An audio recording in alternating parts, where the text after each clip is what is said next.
So this is Amazon Basics stapler. When I had my stapler, had been around forever and it needed to be replaced.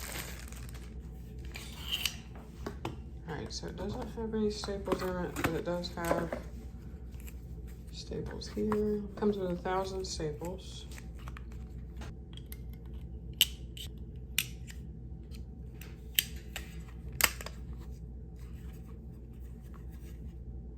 I just have a stack of typing paper.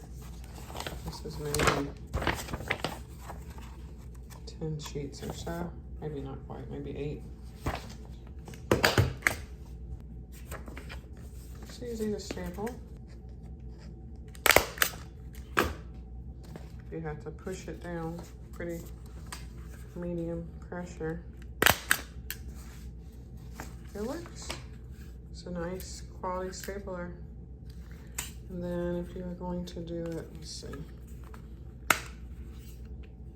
An open staple, like if you were doing, I don't know, bulletin board or something.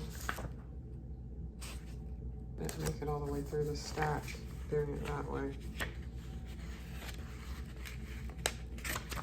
Made it through a few sheets.